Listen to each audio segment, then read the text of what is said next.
Hey everyone. Now we'll be talking about data types in PowerShell as what exactly the data types are. So let me take you to the PowerShell console first. All right, so I'm in the PowerShell session now. Let's say I store a value $x equal to 10. Now I know that 10 is actually a number. Now this 10 is also called as object. So everything, do remember, everything, everything in PowerShell is an object. First of all, you need to understand it. It is an object. All right. So everything in PowerShell is something called as an object. Now over here, this 10 is also an object. Now every object will have certain data type, the type of an object. Data type is nothing but the type of an object. Now I know that this is an integer or a number. Integer is what? It's a number, right? How can I ask PowerShell, are you considering it as a number or are you considering it as an integer? Now I can check the data type using a method called as getType. So if you want to access any method associated with this object, now in the memory, this object is stored and this is having some method. So if you want to access the method, you can use a dot operator or a period symbol and write getType. So always do remember methods always ends with these two parenthesis bracket. Okay, so I say that getType is a method. Let me select that both and let's try to run it. And see, it's coming as integer. That means it's a number.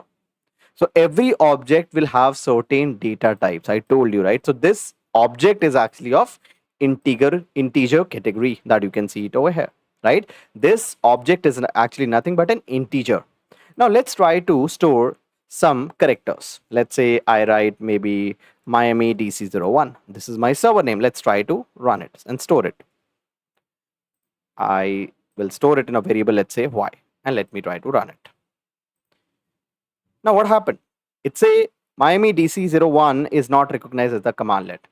Now integer is okay, that you do not need to provide anything, but whenever you're storing some series of text or the sequence of characters, PowerShell says that wrap them inside a double quotes or single quotes. So always if you are giving a series of characters, wrap them inside a double quotes or a single quote as well. Let's try to see. Now what type of this object it is? Now we know that this is an integer one. This was an integer one because this was just a number. But when it comes to the series of characters, what PowerShell call it this object? The data type of this object, what would be there? So if you want to check it, you can use an inbuilt method called as getType. Once again, this method is also available on strings. Let's try to run it and see. Now this is called as in PowerShell is string. String is nothing but the sequence of characters or a series of characters. So these are two fundamental data types are there, which we'll be covering in our upcoming session everywhere. We have other data types as well, like date time, you have got boolean as well, right? Different data types are there. Let's say I store a number with the decimal point 1.24. Now how do PowerShell will consider it? So if you want to check, you can use again the same function getType, and let's try to select it and run it.